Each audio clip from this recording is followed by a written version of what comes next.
Why do the prices of everything around you seem to go up every year? Why does it feel like your money buys less and less even if you're saving more? Imagine this. You're in a village and you're one of the few people who has apples. People love apples, so you can trade them for anything you want, like bread, toys, or a bike ride. But one day, someone shows up and gives everyone in the village 10 apples. Suddenly, your apples aren't that special anymore. Now everyone has them and they aren't worth as much. That's how money inflation works.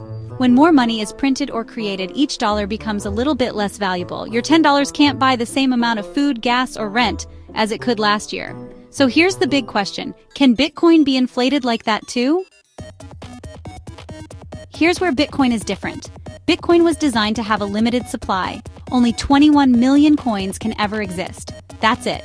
And no one, not a government, not a company, not even a genius hacker, can change that.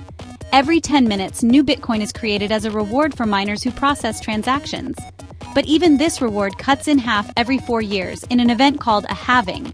So every few years, less and less new Bitcoin enters the system. It's like planting a money tree, but every year it gives you fewer leaves. So what happens when supply is limited and demand grows? Yep, the value tends to go up.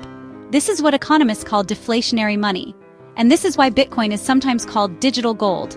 It's scarce, durable, and no one can just make more of it overnight. Now you might ask, wait, isn't deflation bad? Doesn't that slow down spending? Wouldn't people just hold Bitcoin instead of using it? Great questions. In a traditional economy, some deflation can cause people to delay spending. But in the case of Bitcoin, people tend to hold it as a long-term store of value, kind of like a savings account for the internet age. And meanwhile, for everyday spending, people still use their local currencies, or even Bitcoin's faster cousins like the Lightning Network. So let's zoom out. Every time a central bank prints more money, your dollars lose just a little bit of their power. But with Bitcoin, the rules are already written, and no one can change them. Bitcoin offers something we've never really had before, a money system with a fixed supply, built-in scarcity, and zero central control. So when you ask, how does Bitcoin protect itself from inflation? The answer is simple: by making sure it can't be inflated in the first place. If your cash is constantly losing value, maybe it's time to look at a different kind of money. Want more beginner-friendly breakdowns like this?